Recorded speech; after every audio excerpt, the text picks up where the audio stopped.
Oke.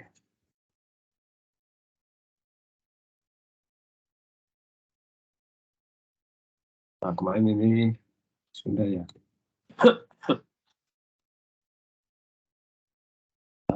Ini udah. Ini juga sudah. Bisa udah. Nah, sekarang latihan 1 ya, 1A ya. Kita akan coba load data seismik ya, 3D data seismik.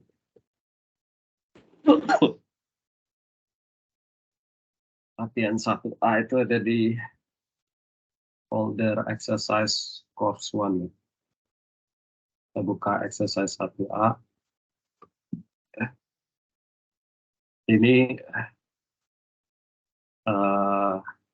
latihan exercise 1A ini namanya dibilangnya script gitu ya. Script itu sekumpulan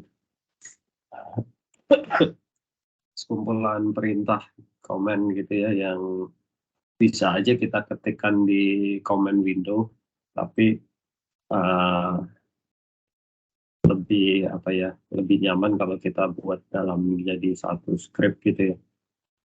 Kalau di command window kita harus ketik satu-satu, kemudian tiap kali kita selesai ketik command-nya kita enter gitu, itu otomatis langsung di execute sama si Octave ya kalau kita di command window. Nah, kalau di script kita nggak akan di execute langsung, jadi akan disimpan aja gitu ya, disimpan jadi satu text file gitu ya, namanya script, baru nanti kita bisa run script tersebut. Cara runningnya bisa kita tinggal ketikkan nama scriptnya ya, jadi kalau kita save sebagai latihan 1 gitu ya,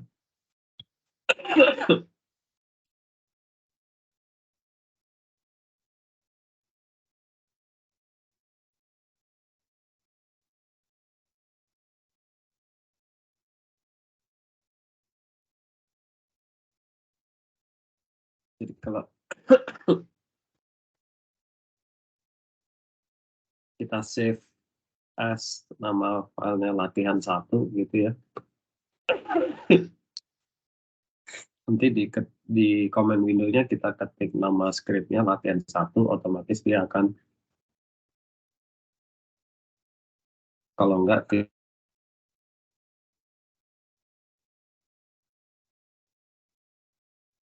untuk running script.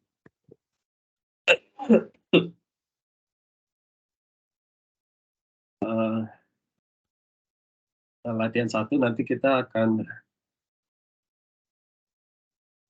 baca data sequoia ya, seismik, formatnya sequoia,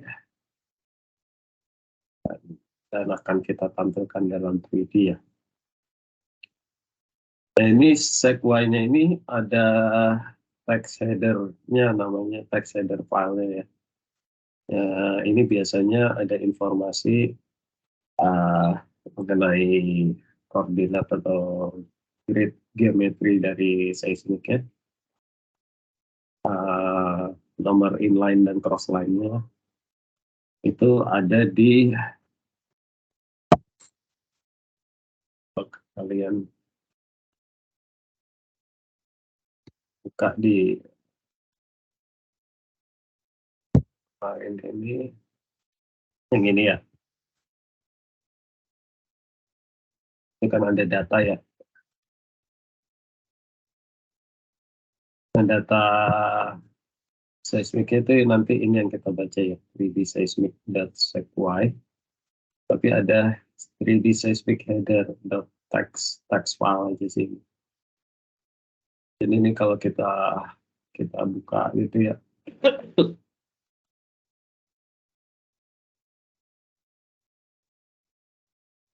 kita buka, ini dia isi mengenai geometri dari data 3D seismic.sequoia ini. Di sini start time-nya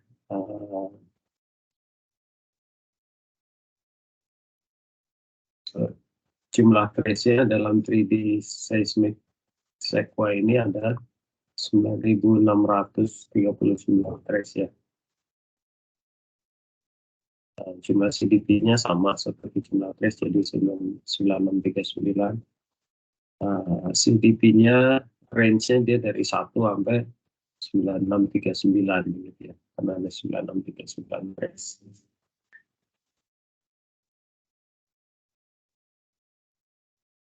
Offset range 0 sampai 2027, tapi karena ini data stack volume ya, jadi offsetnya udah hilang, sudah jadi 1. Kemudian data amplitude-nya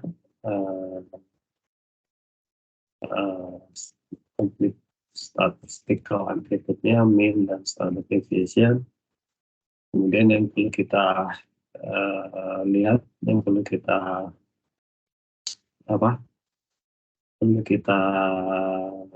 ingat atau kita perhatikan, inline range-nya ini 1 sampai 119 ya. Berarti kita punya 119 inline, dan cross line-nya sendiri dari 1 sampai 81. Berarti kita punya 81 cross line ya, karena increment-nya inline dan cross line masing-masing 1 ya. Jadi ini number of inline 119, number of cross line 81. Jadi kalau kita kalikan 119 kali 81, harusnya jumlahnya adalah 9639 gitu ya.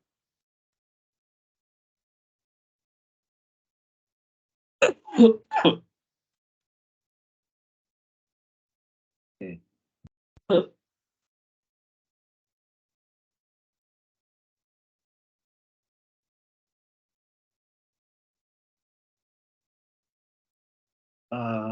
Itu yang pertama.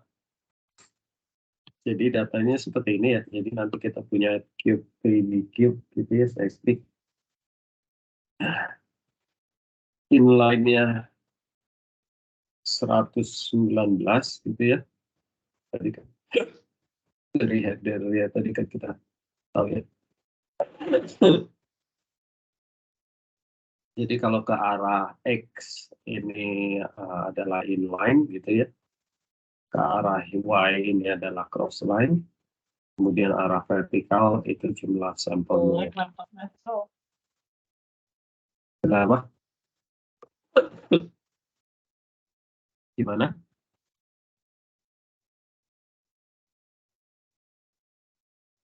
Oke. Kita lanjutkan. Jadi inline-nya tadi saya punya 119 inline. Cross line-nya punya 81. Jumlah sampel vertikalnya itu nanti yang perlu kita cari tahu ya.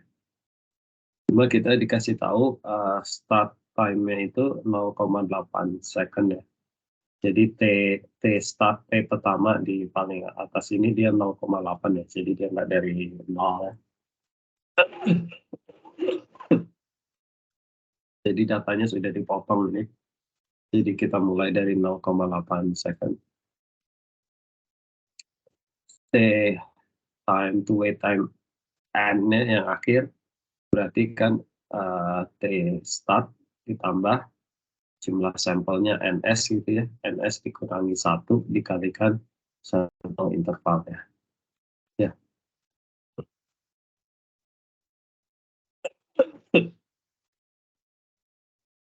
Nah, nanti untuk visualisasinya, berhubung ini data 3D, kita akan coba lakukan slicing gitu ya, slicing di salah satu inline dan salah satu cross line,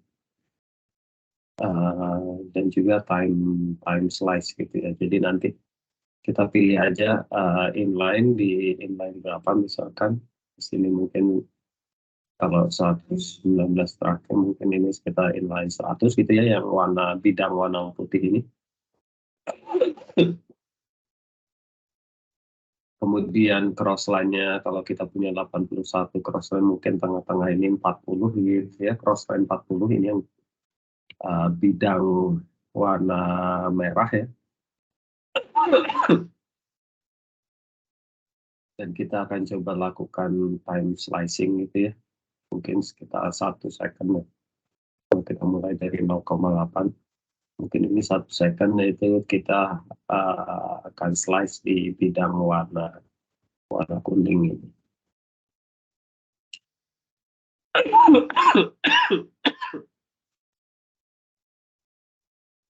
Nah, berhubung ini kan ada jadinya kan matriks 3 dimensi begitu ya. Dan nanti pada saat setelah loading itu kita akan coba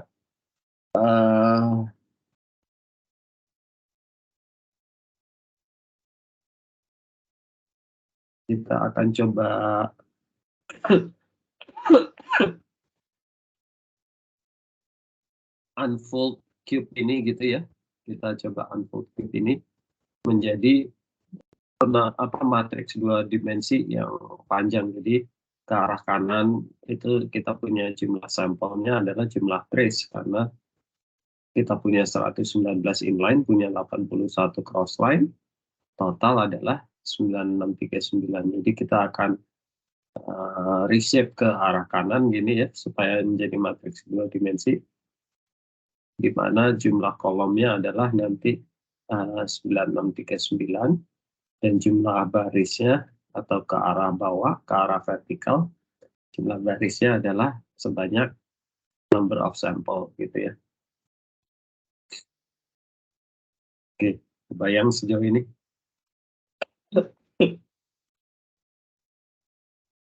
Oke. Jadi ini contohnya. Ini kita clearkan dulu ya workspace-nya. Kemudian kita baca seismiknya menggunakan alt-read sec-y ini dari Cruise Toolbox itu ya. Alt-read sec-y, kemudian kita baca data 3D seismic sec-y dengan option text header yes, berarti maksudnya kita akan mengambil text header-nya juga dari data sec-y ini. Text header-nya itu nanti dimasukkan ke dalam variabel ini ya, sample rate dan header ke dalam text header-nya nanti masuk ke dalam variabel header ini. Ini maksudnya ABCD-nya gitulah ya, ABCD header-nya ini kita baca juga, nanti kita masukkan ke dalam variabel namanya header.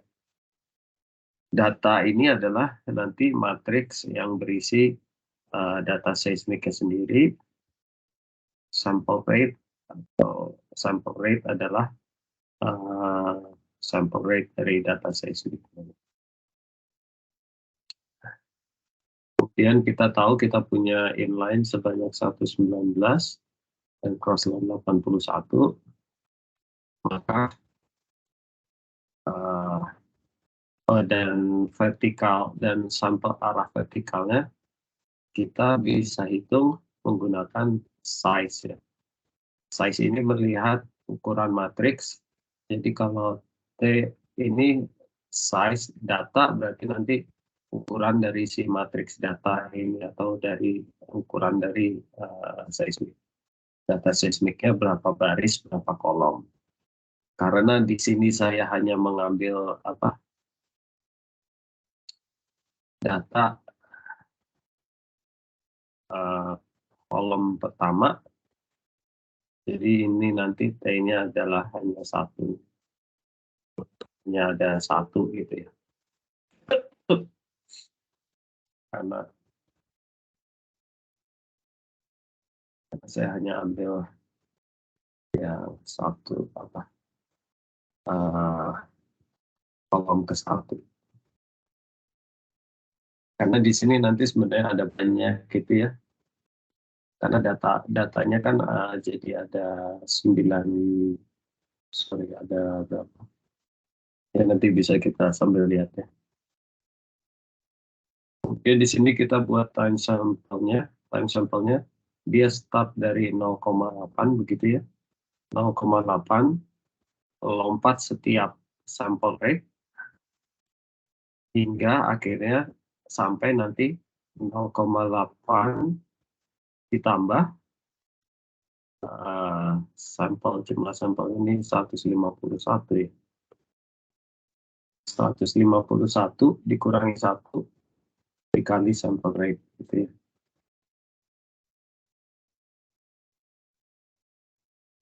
Oke, mungkin kita langsung coba aja ya. Silakan dibuka dulu ini. Oke.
Sebentar ya.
Oke.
Oke.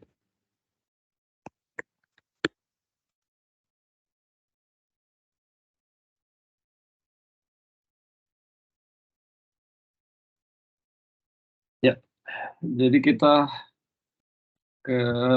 coba ke selesai satu ya.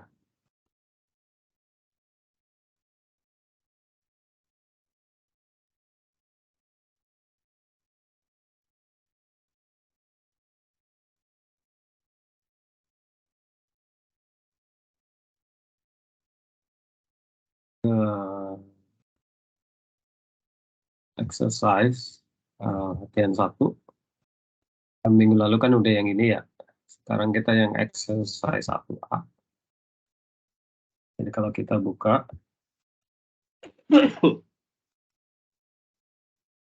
isinya itu tadi ya. Jadi kita akan baca datanya ya pakai Outreach Sequoia ini. Jadi nanti data seismiknya masuk ke dalam matriks namanya data gitu ya. Sample rate adalah sample rate-nya. Kemudian header ini kita karena pakai option text header yes, berarti nanti ABCD header-nya masuk ke dalam variabel namanya header gitu ya. Oke. Nah, karena kita tahu kita punya 119 inline dan 81 crossline, maka nanti T-nya kita matriks kita nanti jumlah kolomnya adalah 119 kali 81 gitu ya. Sedangkan untuk jumlah barisnya nanti kita harus tahu dulu nih NS-nya ya. NS-nya itu adalah T. Di sini kita pakai T ya. T size data diambil hanya kolom pertamanya saja ya. Berarti itu adalah jumlah baris di dalam matriks data nanti ya. Nanti dari situ kita bisa buat time sampelnya ya, time-nya kita mulai dari 0,8 second, 0,8 lompat setiap sample rate sampai nantinya 0,8 ditambah T dikurangi 1. Kita tahu tadi T 151 ya di slide tadi ya. 151 dikurangi 1 dikalikan sample rate-nya. Ya, ini adalah time axis kita ya. Jadi nanti ini time axis-nya. Kemudian kita transpose matriksnya. Dan di sini kita reshape menjadi matriks 2 dimensi ya.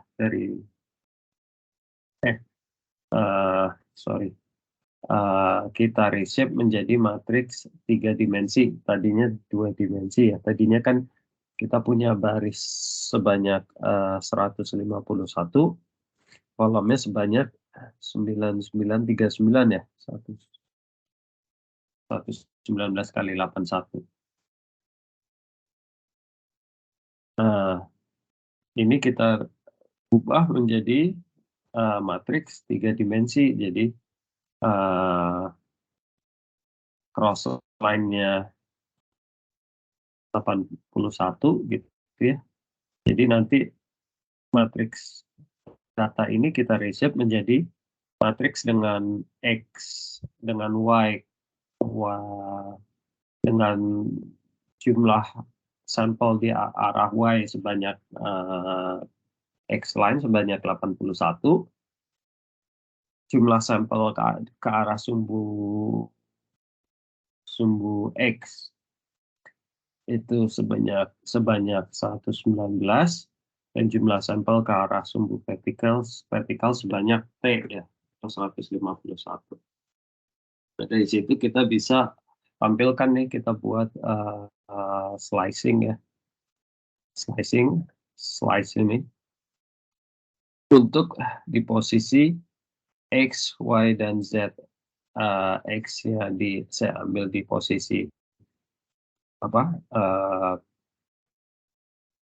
inline 100, Y-nya adalah cross line 50, Z-nya adalah di time 1 second. Ya. Kemudian kita tampilkan display 3D pakai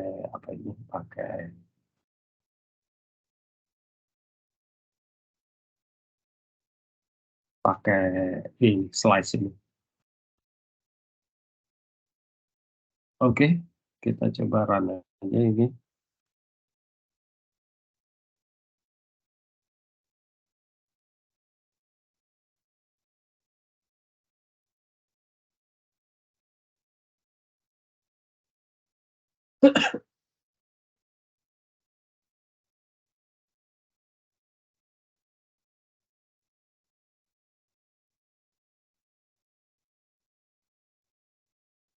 Ya, nanti keluar hasilnya kayak gini ya, kurang lebih seperti ini.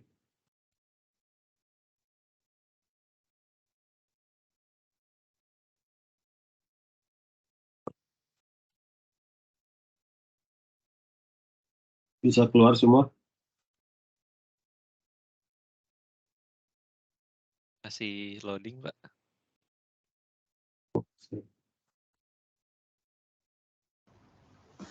Oke, bisa, Pak.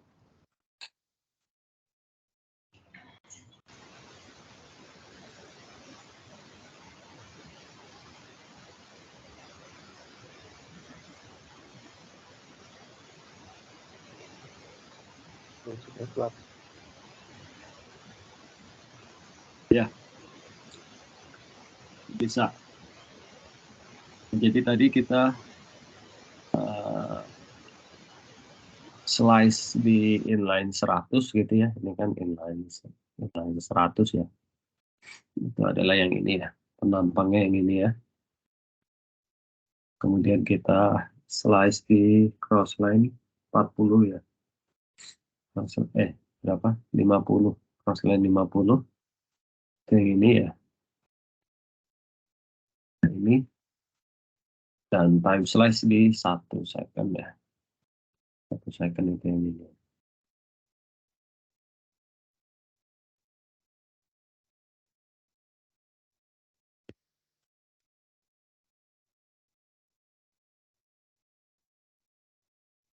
Mau diputar juga bisa, tapi ya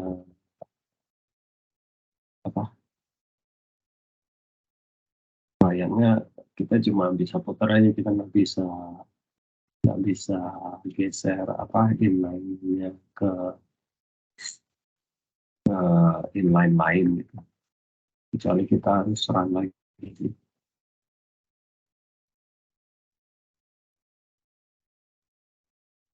Jadi kalau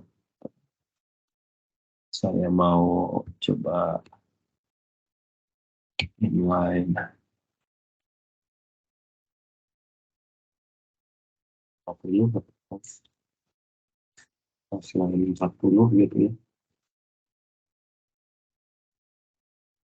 ganti di sininya ya.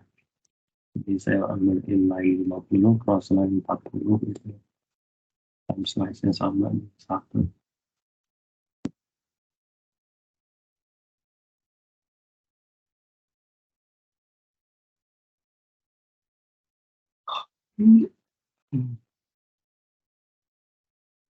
Ya, ini ya.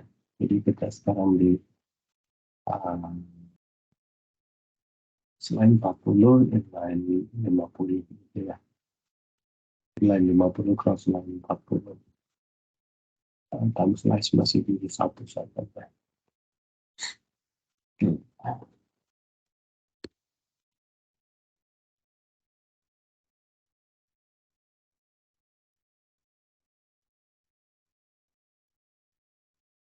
Oke, ada pertanyaan sejauh ini? Tidak ada, kita ke latihan berikutnya. Halo Pak. Ya, gimana? Dengan Aulia Rahman Pak. Izin Pak, udah di run tapi masih ada error di ini Pak. Terangannya error di ALT read segway-nya undefined. Apanya, Andi Pak? Ini alt read segway. ALT read segway. Oh. Iya, berarti yang minggu lalu belum ke ini kali, belum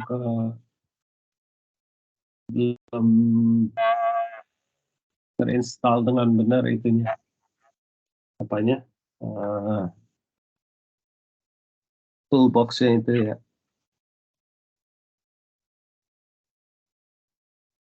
Sepertinya Pak. Kalau ini kita buka di sini, kita ketik part gitu. Nah, dia keluar ini nggak nih? Folder yang ada cruise-nya ini. Ketik apa Pak? Kita ketik part. Masih yang di exercise 01 AM ini ya Pak ya? Iya, boleh di mana aja sih itu. Kalau kita ketik part, dia keluar ini nggak folder yang cruise ini yang kita download minggu lalu ya? Enggak Pak. Kalau enggak, Yang berarti harus di add dulu di itunya, startup-nya itu. Startup lagi berarti ya? Iya. Jadi kemarin kan startup tuh di sini ya, Di tab sebelahnya masih ada Pak. apanya? Startup.m-nya masih ada di Masih. Nah, itu diketik aja dulu ini startup. Tapi harusnya otomatis dia begitu kita buka, dia langsung manggil startup itu sih. Kalau dia taruhnya file di sini ya, di tempat kalau kita buka pertama kali kan dia ke folder yang root directory-nya gitu tuh. Yang di sini saya /user/Rani Trisnadayawati gitu.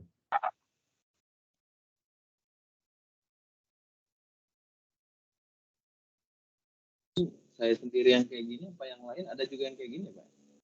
Penasaran Pak.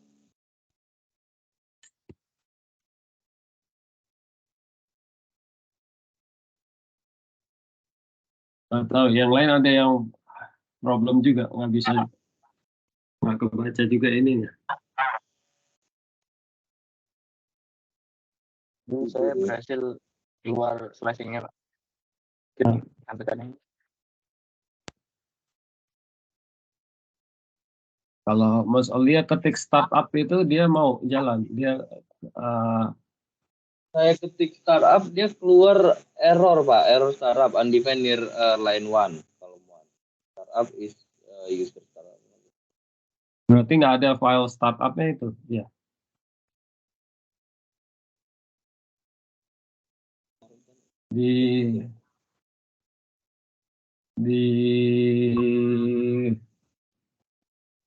Di copy aja dari temennya mungkin ya. Jadi ada 3 file itu ya. Minggu lalu kita dari cruise ini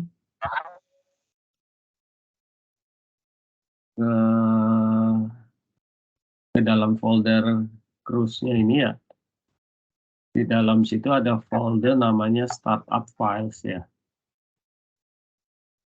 Itu ada 4 file tuh, declare global, sampel startup, set global, sama test part ya. Ini di copy semua aja mas. Apa yang Ini semua di Bisa minta copy.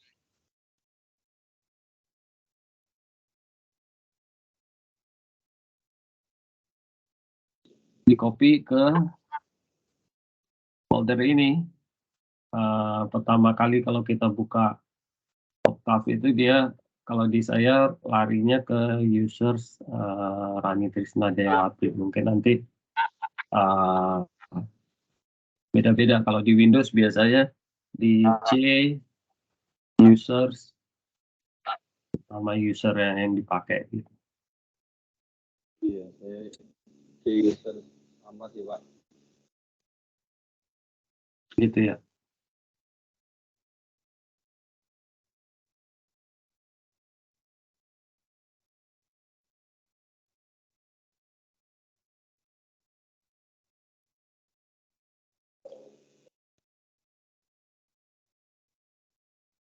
Nah, kalau udah dikopikan ke situ, ini kan ya, kemudian dibuka aja nih startupnya, diganti prefixnya ini ke tempat yang saya kopikan folder cruise itu tadi.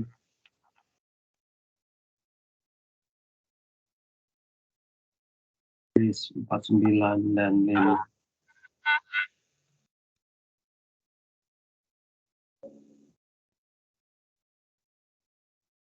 Monggo dilanjut dulu aja Pak. Ini coba saya pelajari dulu. Oke. Ya, sambil kita ini ya, kita lanjut aja ya. Oke. File keduanya itu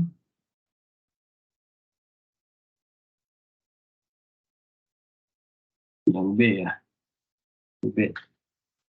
Nah, sekarang kita akan baca text file ya, text file. Nah, ini Horizon ya, Horizon hasil apa? Interpretasi terus di grid gitu ya.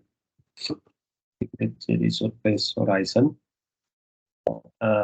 Di sini nama horizonnya ya, nama text file-nya.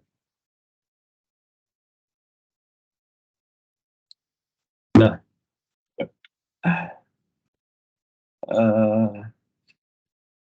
data surface-nya ini kalau kita lihat, kalau kita buka ya,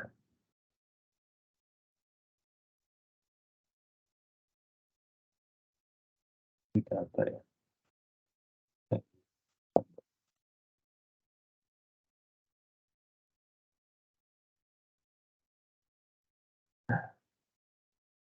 Nah, datanya ini kalau kita lihat, dia ada 5 kolom ya, 5 kolom dengan n baris ya.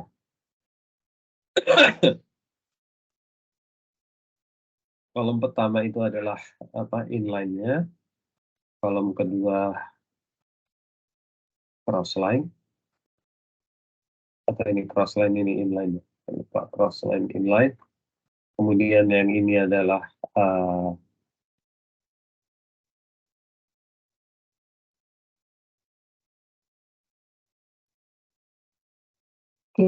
kolom ketiga adalah x koordinat ya. X koordinatnya, yang kolom keempat y koordinatnya, yang kolom kelima adalah z values-nya atau depth, surface depth-nya lah ya.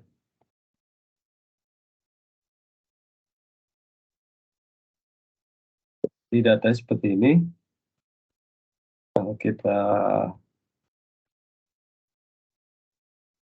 ambil, jadi kolom 1 crossline, kolom 2 inline, kolom 5 adalah harga Z, kita ambil yang kolom 1 ya.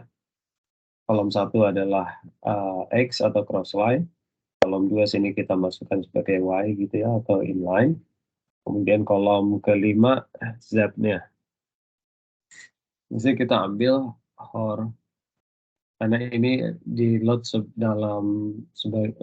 dalam variabel namanya horizon gitu. Jadi di matriks hor kita ambil kolom 1, kolom 2 dan kolom 5. Kemudian kita tentukan number of inline dan crossline, berarti number of crossline maksimumnya, harga maksimum dari X hor X ya, dikurangi harga minimum dari hor Y gitu ya, tambah 1. Jumlah inline-nya berarti harga maksimum dari hor Y dikurangi harga minimum dari hor Y gitu ya, ditambah 1.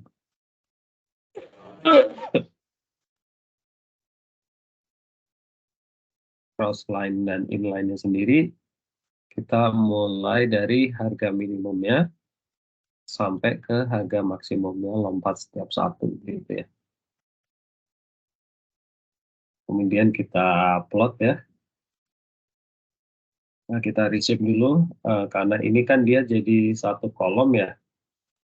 Sedangkan untuk plot ini kita perlu baris dan kolom gitu ya. Matriksnya perlu 2 dimensi.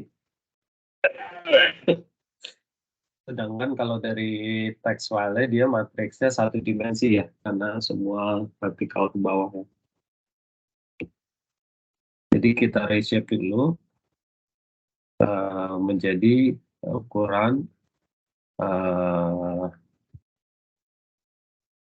kita reshape hor Z-nya ini, data Z-nya kita reshape menjadi ukuran baris sebanyak crossline dan kolomnya sebanyak inline gitu ya. Lalu kemudian bisa kita plot. Ini adalah untuk 2D plot ya, jadi plan view ya, jadi tampak dari atas gitu ya. Kemudian kita bisa plot juga menggunakan 3D view. Di sini kita plot menggunakan surface ya, surface gitu maksudnya. Kita plot sebagai surface, 3D surface. Kalau ini kita plot hanya sebagai 2D map view gitu lah ya. Oke, kita coba kan. Nah ini. Jadi horizon saya itu atau surface saya itu seperti ini ya. Ini map view-nya atau plan view. Map view 2D di atas. Sedangkan kalau saya plot sebagai surface 3D itu seperti ini lagi ya.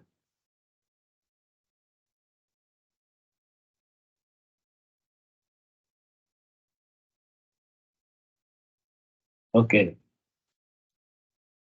Ada yang mau ditanyakan sejauh ini? Pak, saya tanya Pak. Ini file datanya ini ngelink kemana nih Pak di saat kita ini? Apa dia masuk di exercise yang kita load di awal tadi ya? Itu udah ngelink langsung ke ini. Terus data ini folder yang konten data ini di mana? Semuanya itu ada di folder data ya. Jadi ini kan kita sekarang di exercise course 1 ya. Iya. Datanya itu dia ada semua di dalam, kalau kita naik dua level gitu, foldernya di situ ada folder namanya data. Nah itu di sini semua data-datanya. Dia manggil dari sini semua. Udah langsung link ke sini Pak ya? Iya.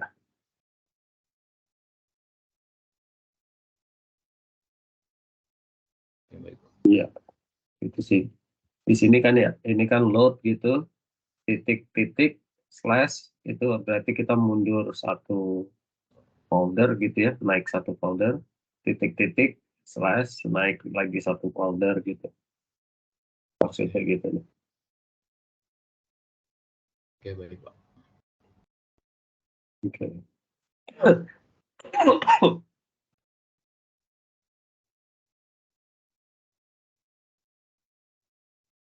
Oke, berarti sudah selesai kita untuk seri yang pertama. Kita bisa, ya.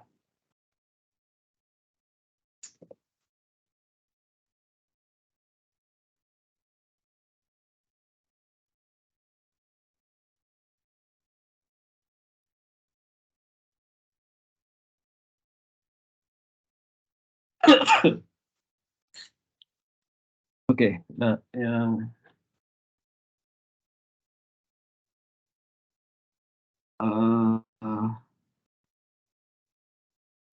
atau minggu ini kita akan coba mempelajari mengenai apa nih, ray tracing ya.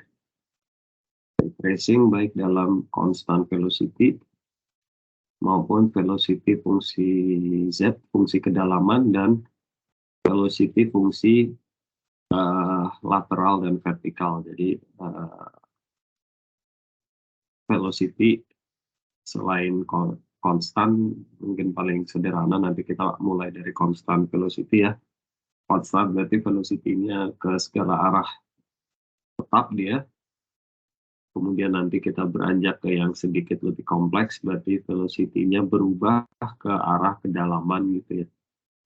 Tapi ke arah lateral dia tetap, dan nanti makin kompleks lagi kita model ray tracing dalam velocity model yang velocity-nya berubah ke arah kedalaman dan juga ke arah lateral.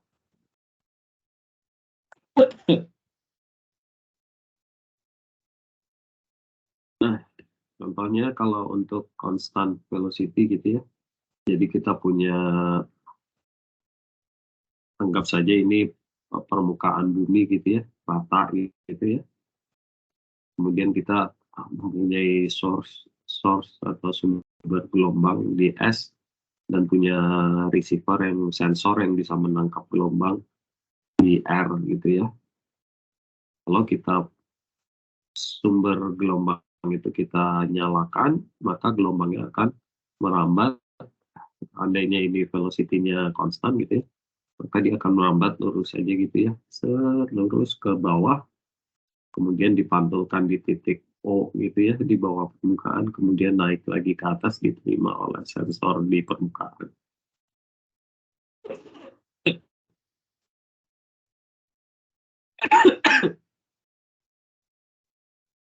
Nah, kalau seandainya kedalaman reflektornya adalah H, maka dan jarak antara sumber ke sensor penerima atau geofon itu adalah X, maka waktu tempuhnya kita bisa hitung ya, waktu tempuh dari S ke O ke R gitu ya. Jadi dari sini ke bawah, kemudian balik lagi ke atas gitu, waktu tempuhnya adalah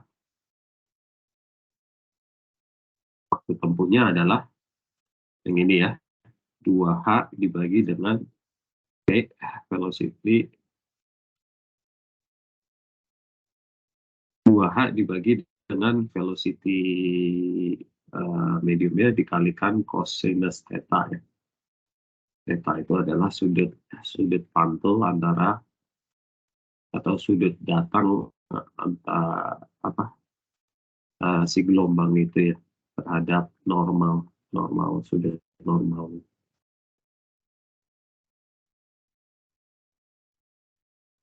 Ya, waktu tempuhnya ini ya, karena ini kan Pitagoras saja ya, Pitagoras sederhana ini.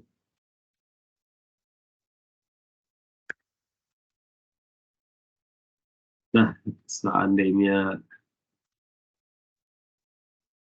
saya memiliki sekarang lebih kita general ya, jadi kita generalisasi, jadi tidak hanya ada satu lapis, tapi saya punya 2 lapis gitu.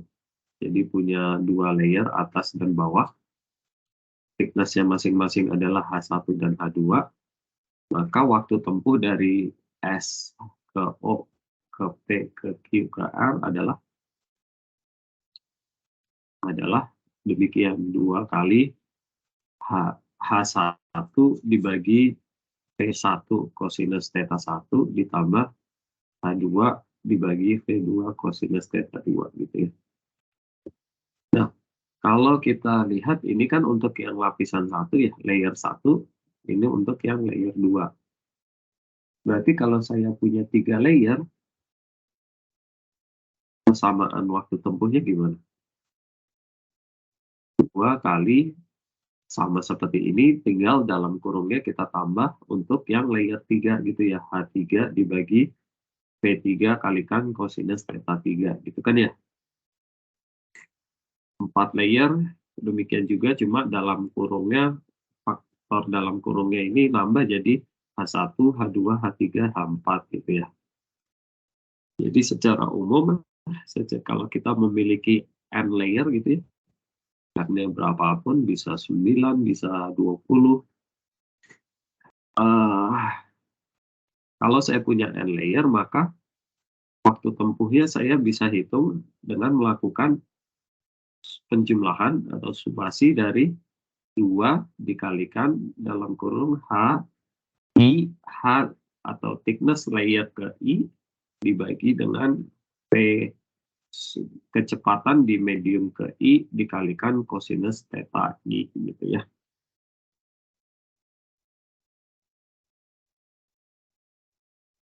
Gitu ya, secara umum gini ya.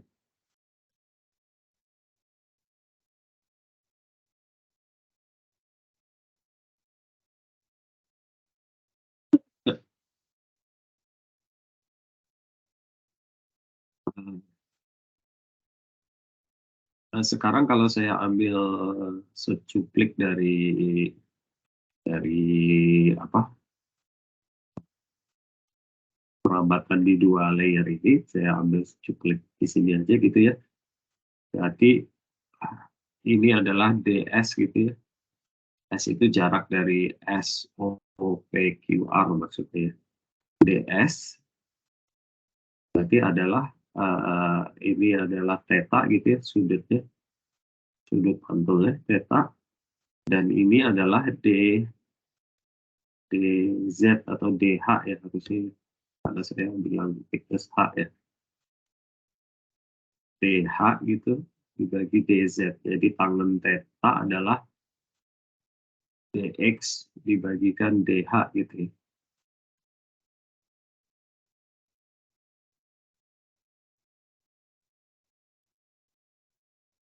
Nah, coba kita tahu dari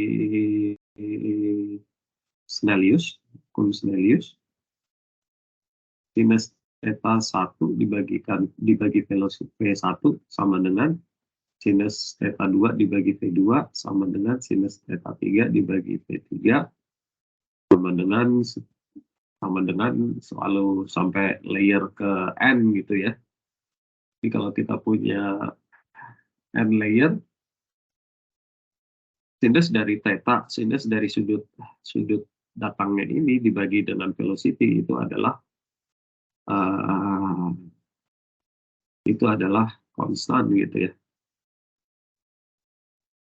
Ini yang disebut dengan P ya, P atau Ray parameter.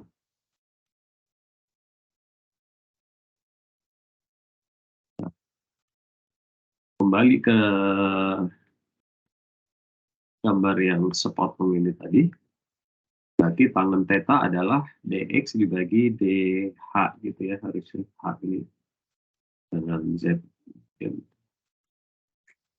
Sebenarnya h itu untuk thickness dari layer ya, kalau z itu adalah depth, jadi dari surface ke bawah ini itu z ya. Makanya ini saya pakai dz karena saya hitung dari atas sampai ke bawah ya. Jadi ini Z. Jadi Z itu sama dengan H1 ditambah H2 gitu ya. Nah, jadi tangen theta adalah dx bagi dz, maka dz adalah tangen theta dx adalah tangen theta dz. Nah, kita tahu tangen adalah sinus dibagi kosinus ya. Berarti dx sama dengan sin theta dibagi cos theta dz. Dan kita tahu tadi sinus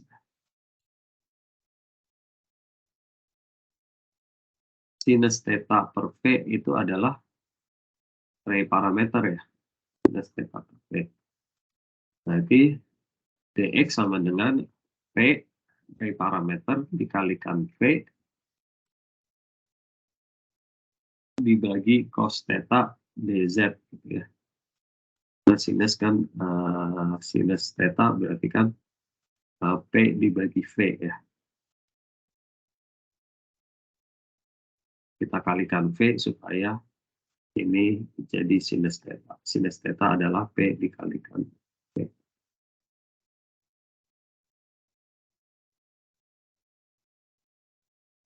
Ya. Berarti dx sama dengan PV dz dibagi akar dari 1 dikurangi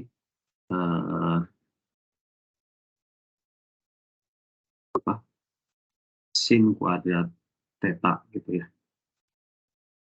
Karena kan cos kuadrat theta tambah sin kuadrat theta kan 1 ya. Jadi kalau akar dari 1 dikurangi sin kuadrat theta kan harusnya cos kuadrat theta ya. Cos karena diakarkan jadi cos theta ya.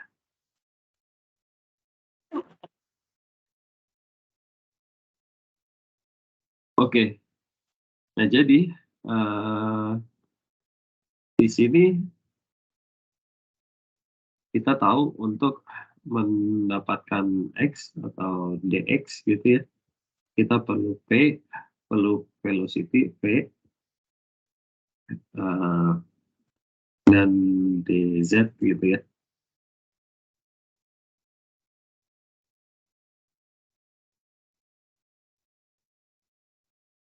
Which is kalau ini model berarti kita tahu kan, kita tahu H1, kita tahu H2, kita tahu apa V1, kita tahu V2, X-nya juga kita tahu gitu ya. Cuma theta kita nggak tahu ya, atau P kita nggak tahu. Izin Pak, interupsi Pak. Yep. Bertanya. P di sini pengertiannya apa ya Pak ya? Yang hukum Snell tadi ya. Per P sama dengan P. P-nya itu P apa? ini ray parameter aja nih, sinus theta dibagi V dibagi velocity. Sinus dari sudut pantul dibagi velocity. Iya. Jadi dia konstan sih, harusnya konstan. Coba.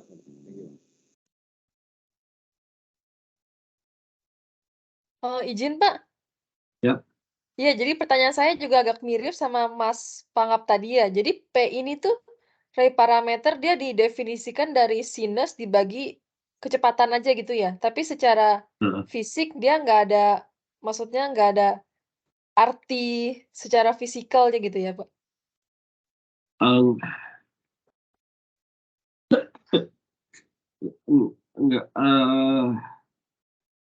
Nggak ada sih sebenarnya. Yang kita mau cari kan sebenarnya theta ini sudut atau sudut datangnya, sudut datang atau sudut pantul ya. Kalau ini rata kan berarti sudut datang sama dengan sudut pantul gitu.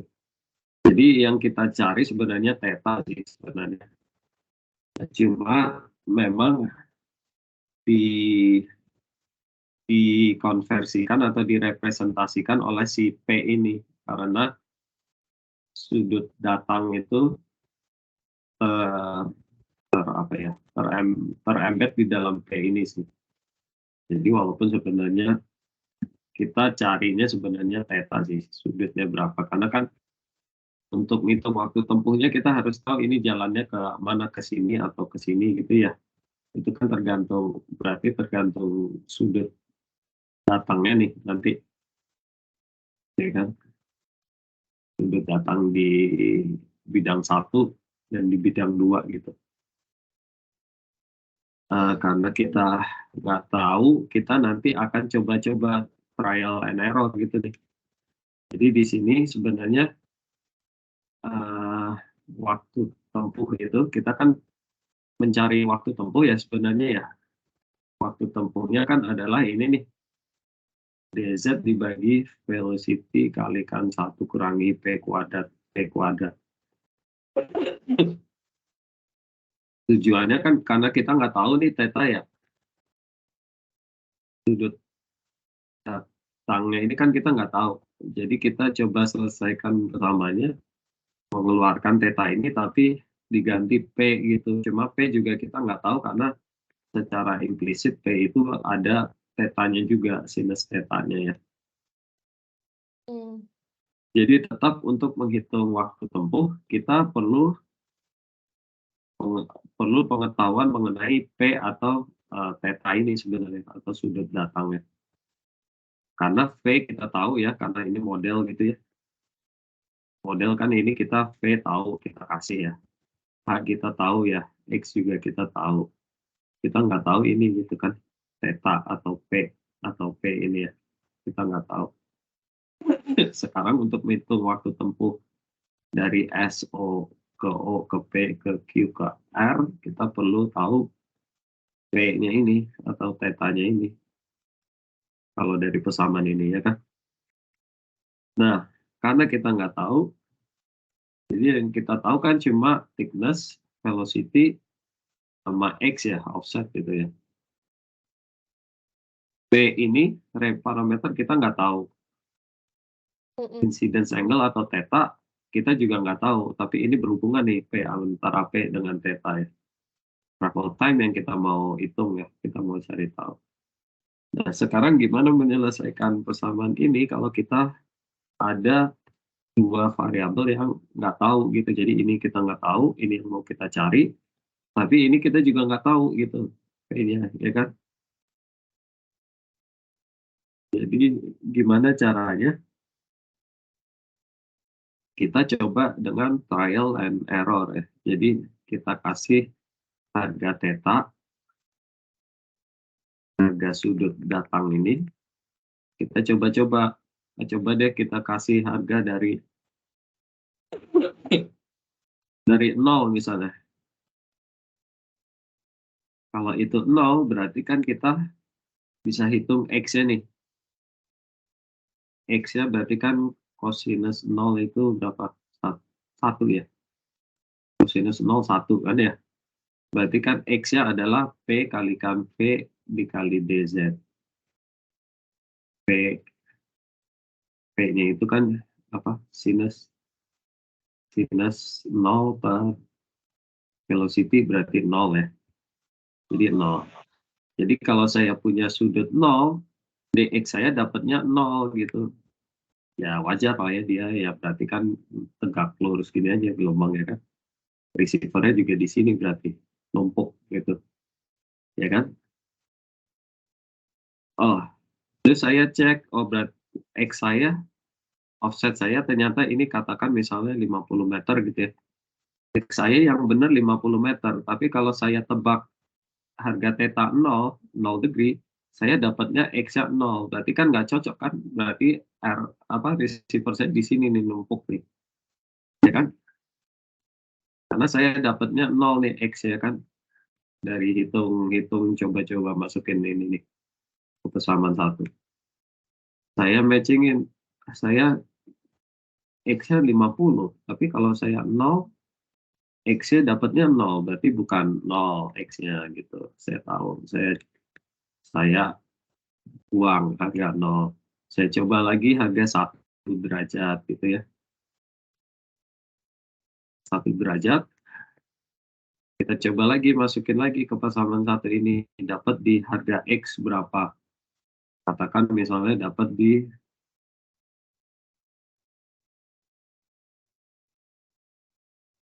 dapat di 2 meter misalnya. Nah, X saya 50 meter.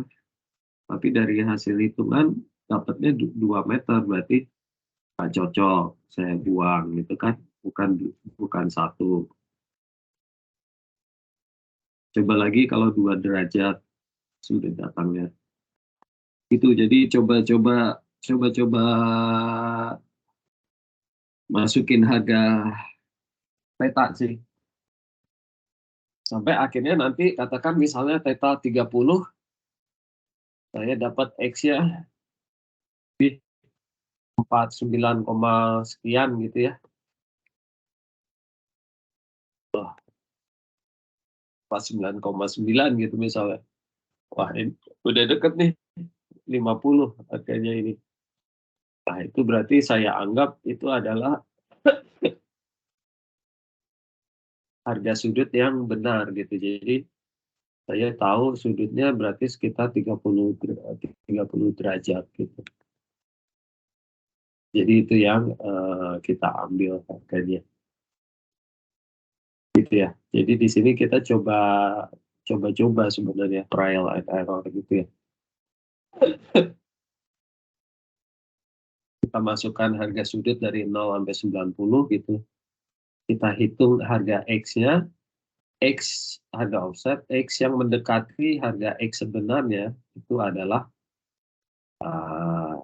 harga apa? Harga theta yang benar atau harga sudut datang yang benar.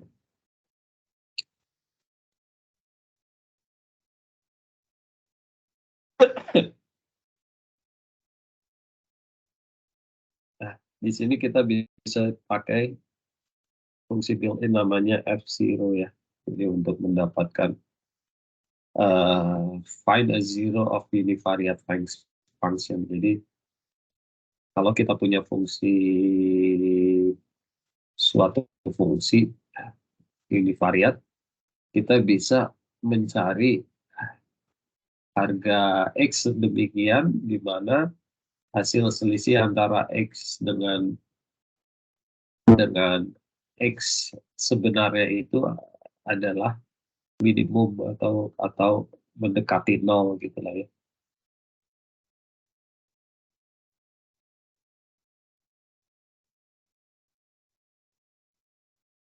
Jadi kalau kita panggil F0 dalam suatu interval di mana intervalnya itu berubah tanda dari negatif ke positif gitu ya. We return a value near a point where the function changes sign gitu.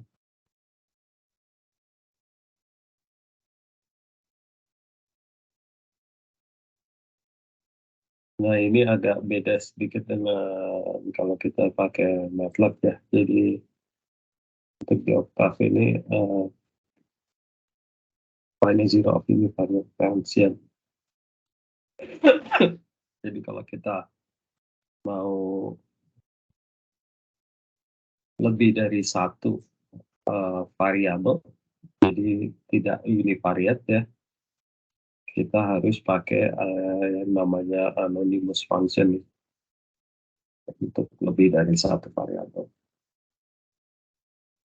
Nah, ini ada di latihan course 2 ya. Latihannya ada di course 2.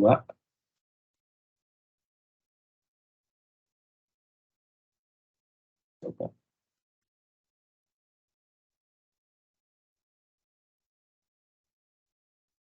Kita pergi ke exercise di course 2 ya. Yang A, 2A dulu.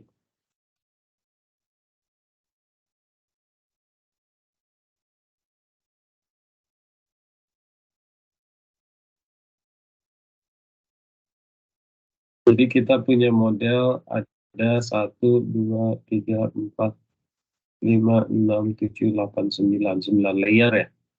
Kita punya 9 layer model. Z-nya adalah masing-masing ini ya. Ini Z ya. Berarti dihitung dari surface, selalu dari surface. Jadi thickness-nya yang pertama nanti 400 meter gitu ya. Yang kedua, layer kedua itu 200 meter. Jadi thickness-nya adalah diferensial dari X gitu ya.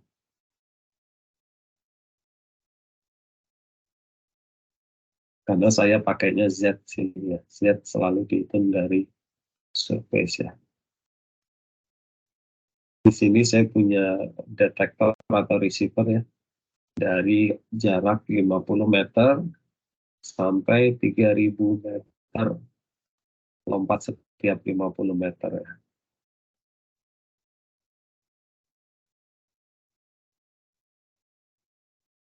Nah, di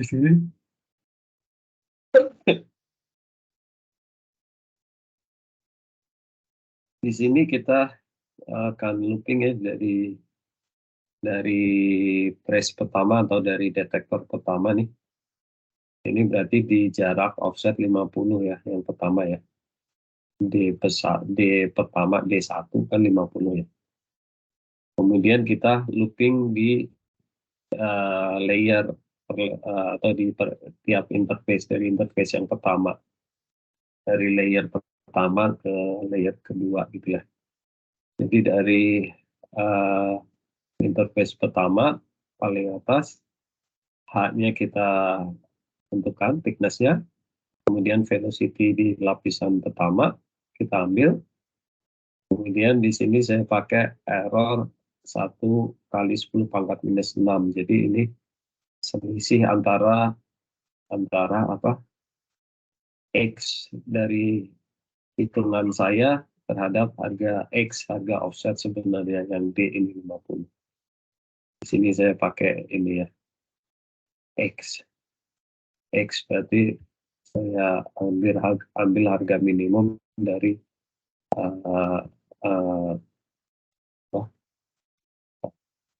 super velocity dikurangi apa nih, error ya. Di sini saya cari harga P atau ray parameter menggunakan F0 ya. F0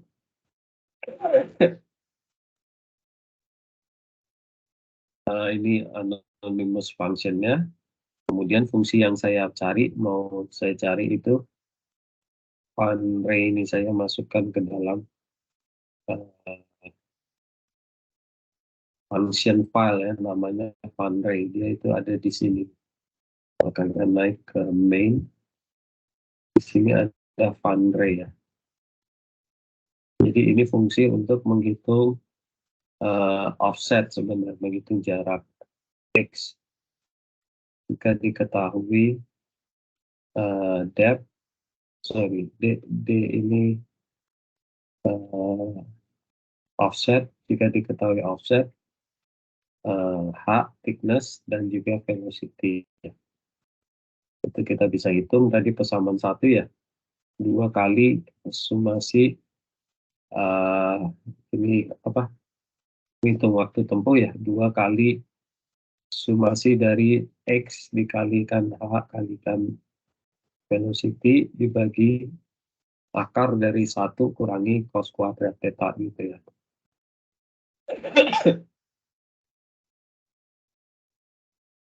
Dikurangi D, jadi D ini harga offset sebenarnya. Jadi kalau selisihnya ini nanti minimum atau selisihnya lebih kecil daripada yang saya define di sini, error yang define di sini, berarti itu dianggap harga P yang sebenarnya, yang solusi.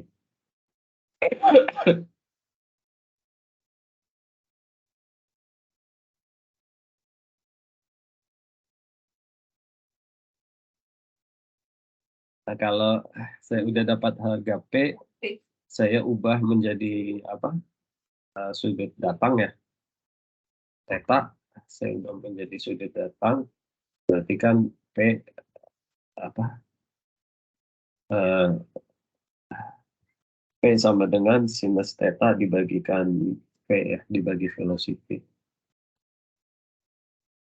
Berarti kalau sudut sudut datang theta sama dengan arc sinus theta dikalikan dengan velocity.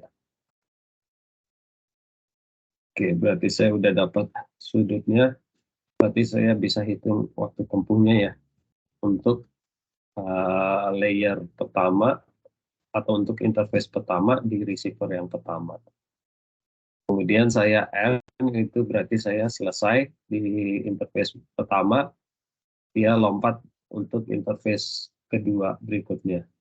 Terus nanti sampai ada 8 interface ya, karena saya punya 9 layer ya. Saya punya 9 layer, berarti saya punya 8 interface. Nanti sampai 8, baru dia pindah ke D kedua atau detektor yang kedua di offset 100 meter gitu ya. Itu ya semuanya sampai nanti di detektor di 3000 meter selesai dihitung, baru nanti akan di print parameter calculation complete. Itu berarti udah selesai. Ini saya buat notification aja kalau udah selesai ngitungnya. Kemudian kalau udah selesai kita bisa plot kurva waktu tempuhnya ya terhadap offset ya. Oke. Layer baris 59 ke bawah sebenarnya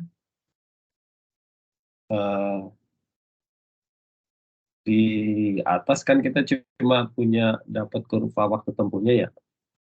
Di sini 59 ke bawah itu kita coba ditambahkan informasi reflectivity gitulah ya. Reflectivity dari masing-masing layer tersebut, masing-masing interface tersebut, kemudian kita konvolusikan dengan wavelet yang kita pilih di sini. Saya pakai Ricker wavelet dengan frekuensi 30 ya, 30. Kemudian kita konvolusikan dengan reflectivity-nya seolah-olah kita memiliki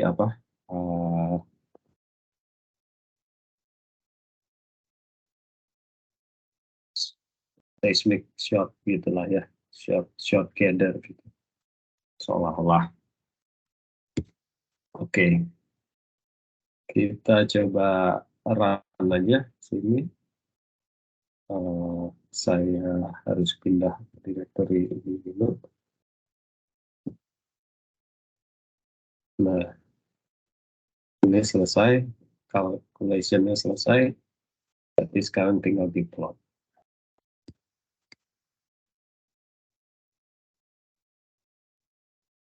Nah, ini jadi kurva waktu tempuhnya, jadi tadi saya punya 9 layer, berarti saya akan punya 8 interface ya. Terus ada 8, 1, 2, 3, 4, 5, 6, 7, 8 ya.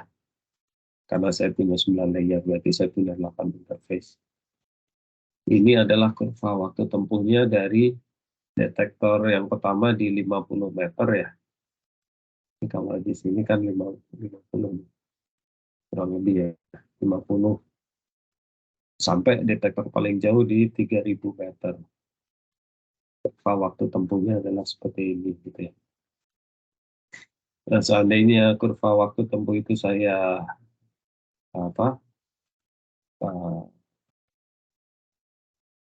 hitung reflectivity-nya, kemudian saya konvolusikan dengan wavelet seolah-olah saya punya penampak short gather synthetic shot gitulah ya.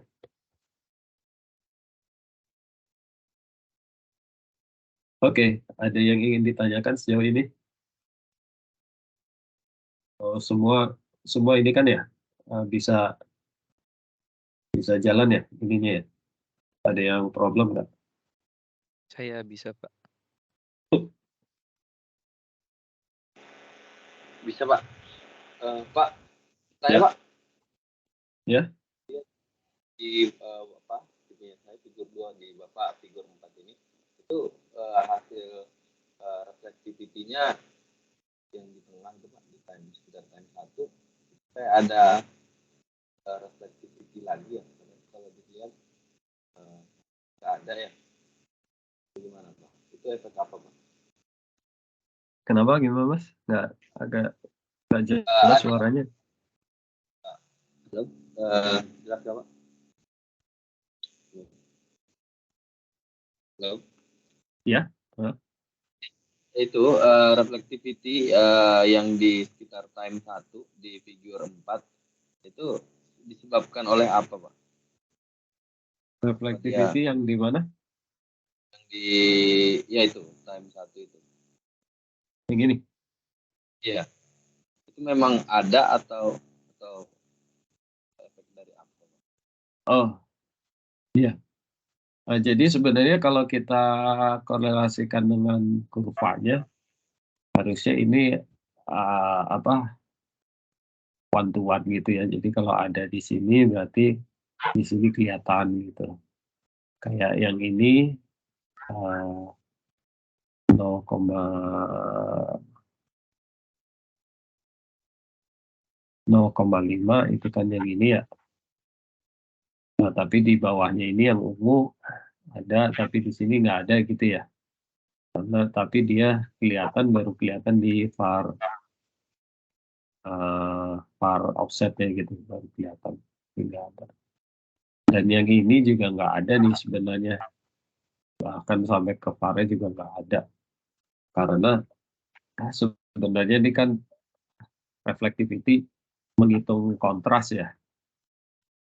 Jadi kalau kita lihat di model kita ya, di script kita, di model kita, untuk layer 1 dan layer 2 itu velocity-nya sama gitu ya. Velocity-nya sama dan density-nya di sini saya kasih juga sama, jadi sebenarnya nggak ada kontras. Jadi walaupun secara waktu tempuh dia bisa dihitung gitu ya, tapi karena nggak ada kontras density dan velocity ya dia jadi nggak ada reflectivity-nya gitu. Ya, jadi kalau kita lihat di sini ada 1, 2, 3, 4, 5 ini yang weak ya, 5, 6, 7. Di sini hanya ada 7 reflection gitu ya. Walaupun sebenarnya ada 8 interface, karena yang interface kedua ini sebenarnya nggak ada kontras sih, jadi makanya nggak kelihatan di sini. Walaupun secara Apapun ada yang lemah reflektornya yang ngedim itu karena efek pembobotan density dan lain-lainnya Pak ya. gimana? Itu yang berarti kalau ada yang dimming yang nggak strong karena itu berarti terkait pembobotan dari density itu ya.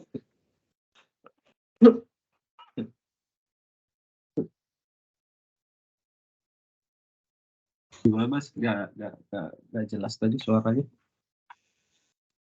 Iya Pak, maaf Pak, ini suaranya kurang jelas. Ini udah jelas nggak Pak? Udah ya. Iya, jadi maksud saya berarti reflektor yang tidak terlalu strong atau yang dim di situ itu terkait pembobotan dari density. Iya betul. Jadi tergantung kontras antara velocity dan density-nya. Untuk yang berarti yang hilang yang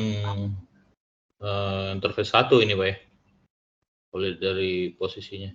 Interface 2 sih. Interface 2 itu hilang. Yang kedua yang hilang ya? Bukan yang Ya, satu Pak. nggak ada kontras sih. Antara layer 1, layer 2 tuh nggak ada kontras. Ya, karena dia dianggap masih satu layer ya, satu velocity dan satu density Pak. Iya. Atau dia menyatu di tengah, bisa aja Pak ya. Gimana? Atau bisa aja dia menyatu di tengah gitu Pak. Bisa aja. Bukan layer 1 ataupun layer 2-nya yang hilang, tapi dia kebaca sebagai satu layer. Jadi Sebagai satu ya. yang di kanan itu di tengah dari dua. Kalau di figur 3 ini kan ada tengahnya tuh, nah bisa jadi itu Iya, karena kan ini reflectivity atau zoom bridge. Ini kan saya hitungnya pakai zoom bridge, jadi reflectivity ya. Dia kan menghitung kontras.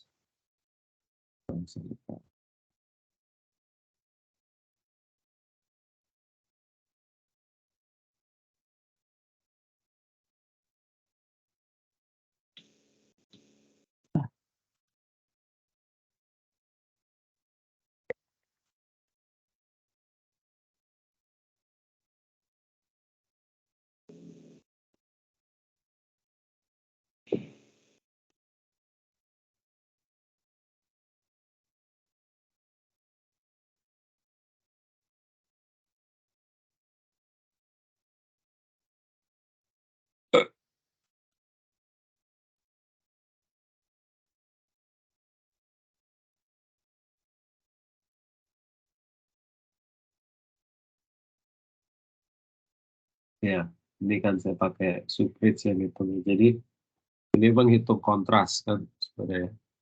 Jadi kalau di sini saya ganti misalnya saya pakai 2800 gitu misalnya ya. Ini katakan misalnya 2,3 gitu. Jadi kalau saya run, nanti ada lihat ini. Wah, kenapa ini? Out of bound. Out of bound.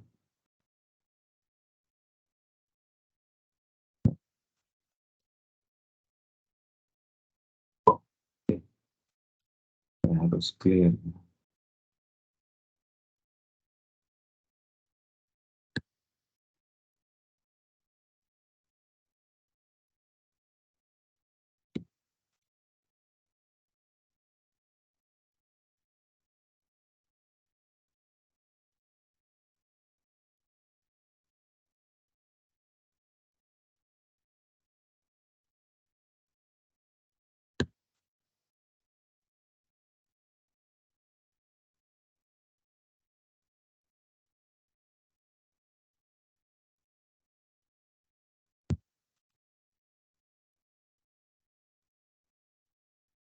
Gitu.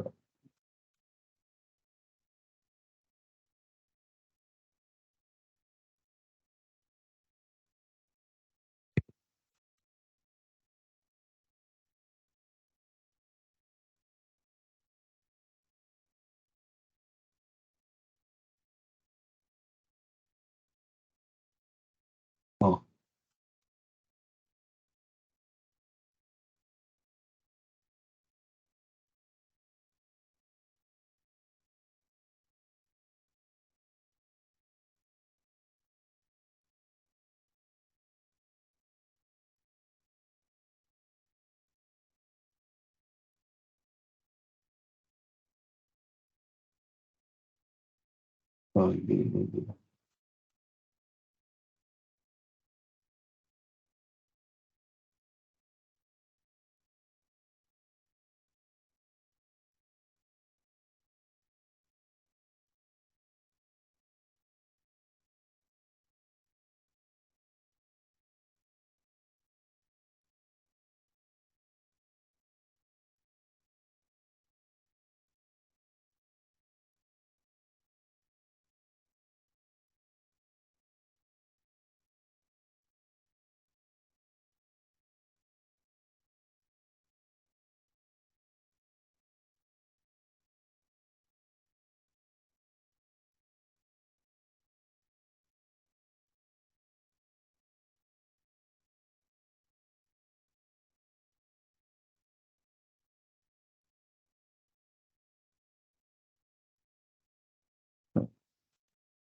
Iya.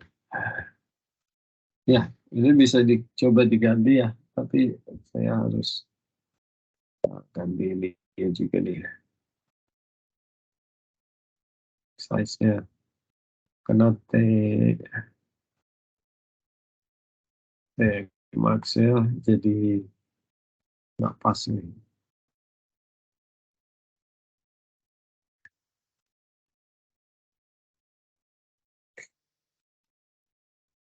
Oke.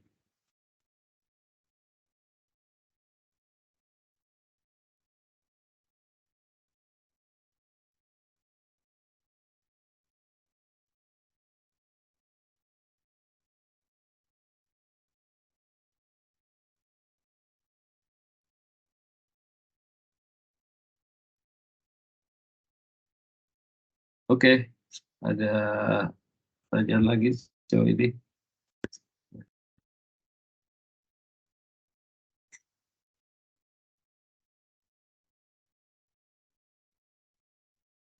Ya, ya.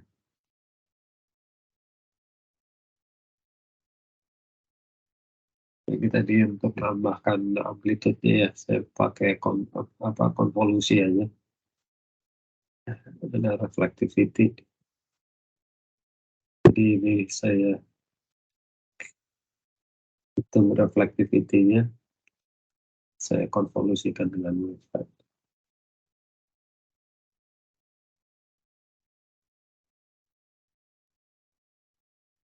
Oke, nah di toolbox Cruise ini ada demo nih sebenarnya kalau kalian mau coba. Jadi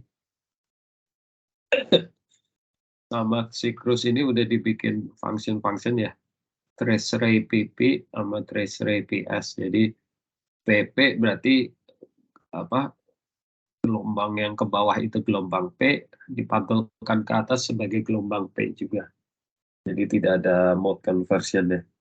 Kalau yang PS ini trace ray PS, dia gelombang ke bawahnya sebagai gelombang P, tapi ada mode conversion gitu dipantulkan ke atas jadi gelombang S gitu ya. Nah, itu contohnya sini nih. Kita ketik ray trace demo gitu. Di sini di command window. Ray trace demo. Enter. Oh,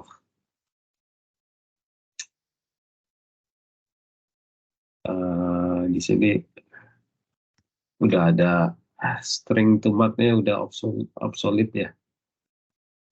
Jadi kita harus ganti nih. Jadi kalau ini string to mark diganti char.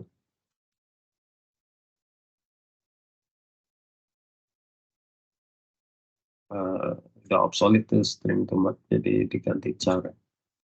Kita coba save. Ray trace demo.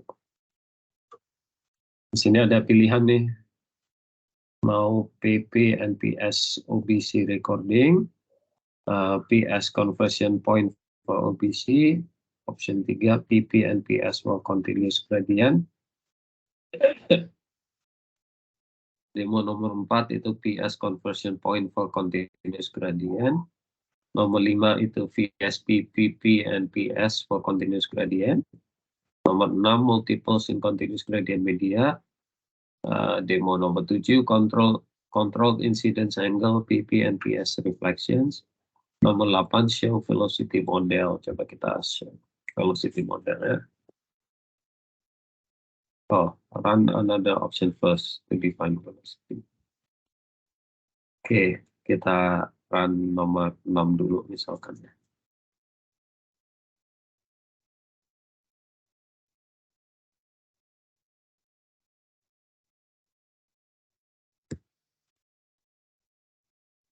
Multiple ya, nomor 6.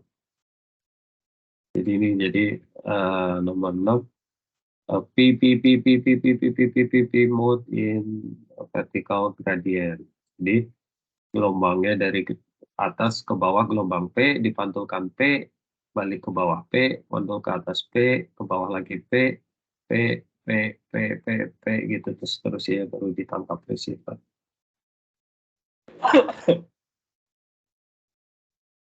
Kalau ini yang P, P, S, S, S, S, S, S, P, P, P, jadi ke bawah P, ke atas S, ke bawah lagi S, jadi yang warna merah itu S ya. Ini gelombang S, ke atas S, ke bawah lagi S, ke atas lagi P, jadi balik ke hitam, jadi balik ke P, dipantulkan ke bawah, jadi tetap P, ke atas lagi P, ke bawah P, ke atas lagi S, bro. Jadi bisa mode conversion ya, jadi bolak-balik, bisa dipantulkan sebagai P ataupun sebagai gelombang S gitu ya. Itu waktu tempuhnya begini ya, lebih curam ya karena S lebih lambat ya.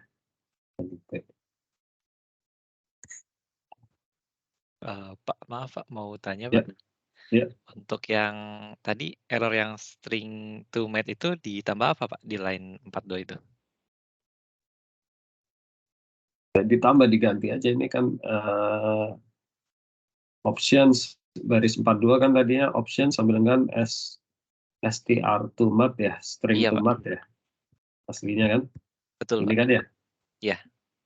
Baris 42 itu string to matnya saya delete ganti chart, Oh, baik. karakter chart ya, karena udah obsolete ya string to mat buat versi lama itu. Oh, baik Mat, Pak. jadi udah nggak ada komen itu. Ah ya, udah muncul Pak. Terima kasih Pak.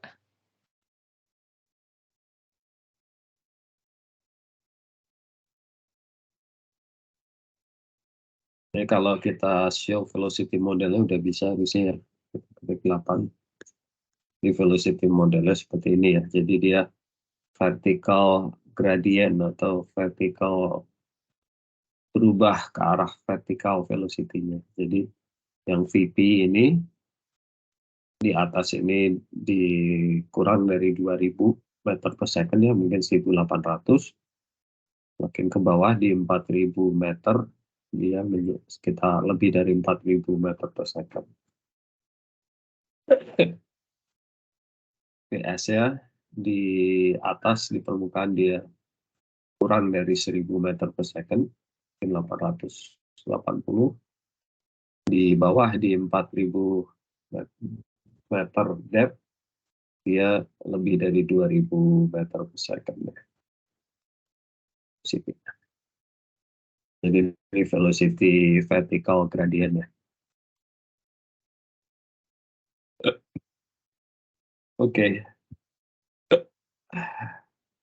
Udah ketik 0 aja. Ray trace demo ini diambil di exercise berapa Pak ya? Nah, ada masih di ini. 2A. Ini itunya dari toolbox ya, Cruise aja dia. Nggak di dalam latihan script kita. Ini dia toolbox dari demo dari toolbox ya si Cruise itu.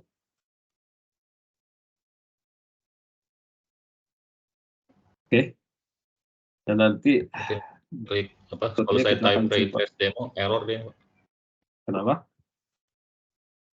Saya coba typing itu ray trace underscore demo di command window error dia.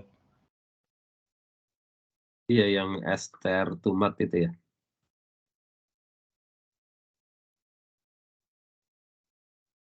Iya kan, errornya yang string to mat itu ya. Nggak ada kan? Iya. str to Iya. mat. Diganti itu tadi.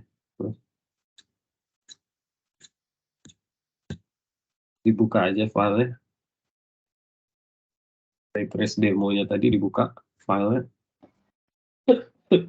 Terus baris 42 itu string to matnya ganti chart.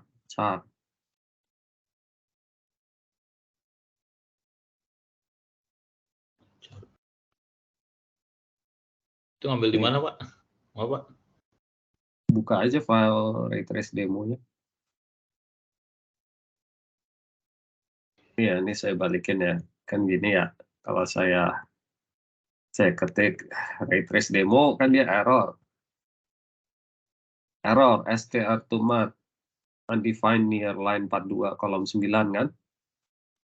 The str to mat function is not yet implemented in Octave gitu kan ya. Karena ini komen lama ini str to mat nih, jadi udah di delete dari ini. Jadi buka aja nih ray trace demo, kan error called from ray trace demo at line 42 kolom 8 ya. Ya, ini kan bisa diklik nih. Ini kan link ya, bisa diklik ya. Saya buka, saya klik, kan dia buka file ray trace demonya nih. Ya enggak? Ray trace demo. Iya kan? Dia buka file ray trace demonya, udah langsung ke baris 42 tuh. Maaf Pak, Maaf, tadi ini yang ada ray trace demo tulisan diambil di mana, Pak? Iya di mana ya Pak? Hah? Yang ada tulisan ray trace demo tadi itu Bapak kliknya dari mana ya Pak? Ngambil filenya, Pak. Ini Ya. errornya kan error message kan. Error call from ray trace demo at line 42 kolom 8 nih. Iya kan? Saya belum sampai ke sini, Pak. Saya belum Hah? kasih bisa keluar yang 1, 2, 3, 4 ini, Pak. 1, 2, 3, 4, Iya kan 5 ini. error nih. Error str to mat undefined near line 42 Iya, betul. kolom 9 gitu kan ya. Iya, betul. Terus kan bawahnya error called from ray trace demo at line 42 kolom 8. Betul, ya. Nah, itu diklik aja. Kan dia buka filenya tuh, ray trace demo. Oh, ini enggak, Pak. Yang di saya, Pak. Kalau enggak nyala linknya, ketik aja edit ray trace demo gitu. Ini nih. Sama dia nanti buka file itu tuh.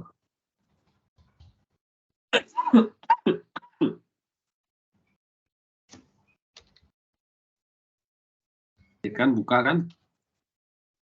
Iya, betul, Pak. Buka. Nah, itu baris 42 kan option sama dengan str to mat tuh. Iya. Iya. Iya, Baris betul, Pak. 42. Betul kan? Iya, betul. String to mat itu udah nggak ada komen yang udah obsolete. Itu di delete aja, str2 matnya diganti char. Char. C-H-A-R. Char. Oke, Pak. Udah. Oke, Pak. Udah, Pak. Nah, kalau udah di save aja. Terus di run, itu nanti langsung jalanin demo ya. Ciko. Ya. Jadi kalau tadi saya panggil edit ray trace demo, bukan muncul editor seperti itu, tapi apa namanya, ray trace does not exist. Do you want to create it?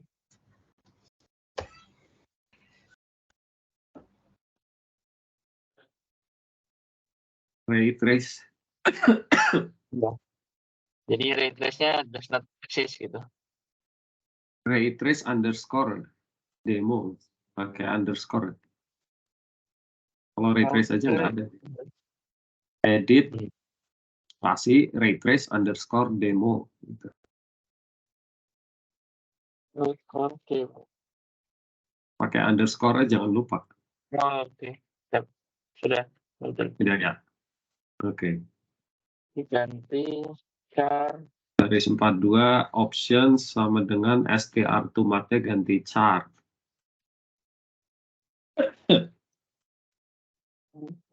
Besaran.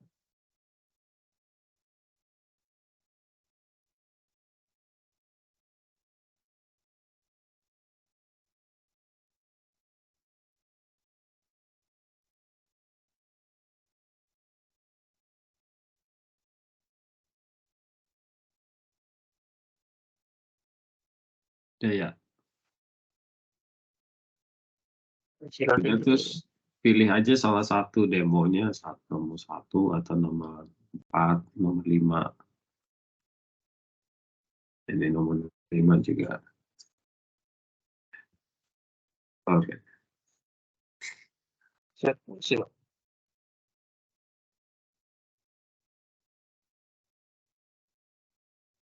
X, Y, Z points must be equal. Oh, oke. Ya, oke. Bisa semua. Ini kadang kan untuk MATLAB beberapa harus dimodify juga sini. Yang pakai line ini.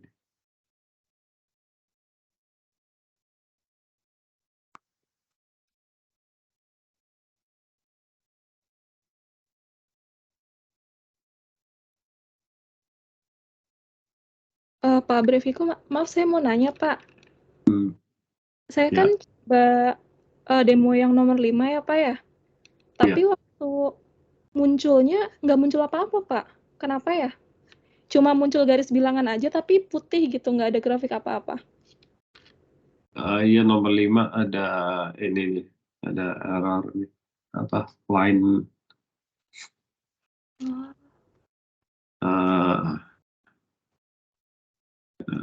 line. Ini kalau pakai line agak ini sih emang.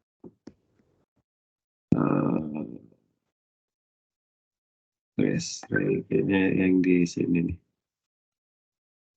Ini.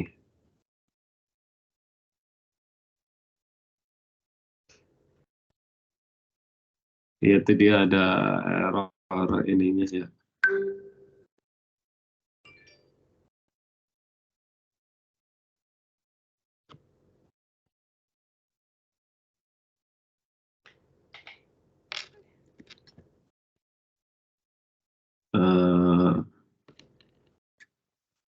Dan harus saya ganti sini kalau line.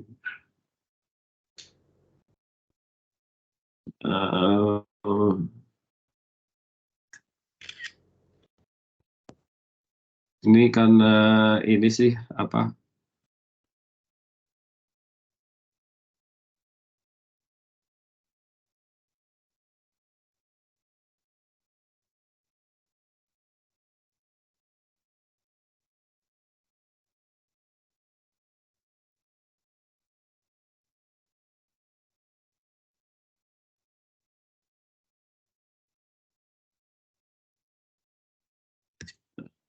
Ini.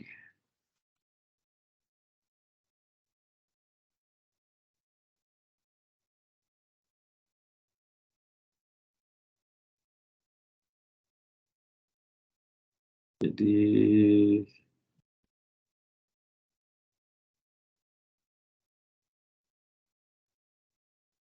nah ini nih line ini suka apa? Suka apa? Suka error gitulah ya. Jadi saya biasanya saya ganti sih line, nggak pakai line. Tapi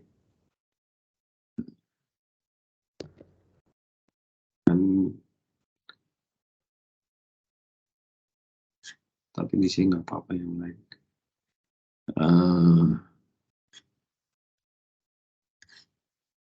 Ya, untuk case 5 ya. Jadi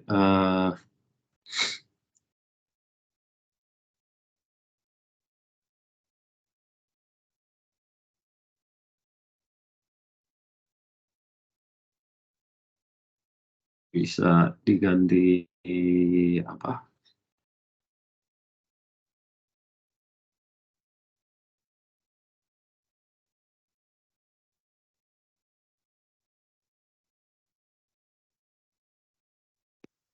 Ganti plot kali ya.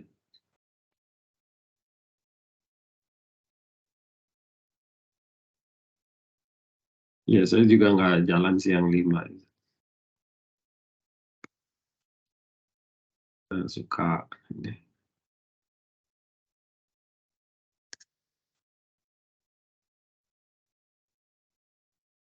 Karena ini dia harusnya ini di sini ya.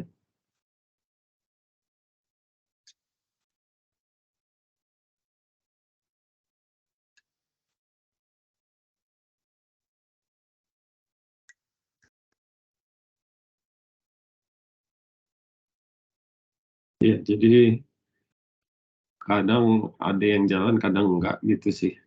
Karena emang aslinya ini untuk di MATLAB ya, jadi makanya kayak gini nih. Ya udah, makasih ya Bapak.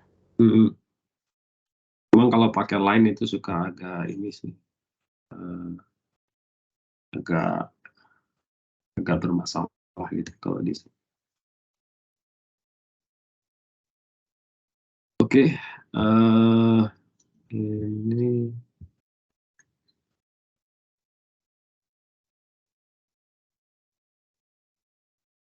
ya. Jadi nanti minggu depan kita coba pakai tool ini ya yang udah dibikinin nama Crux ini. Jadi kita coba pakai tool ini nih, TraceRay, PP dan sebagainya dan yang lainnya. Oke, kita sampai di sini dulu ya.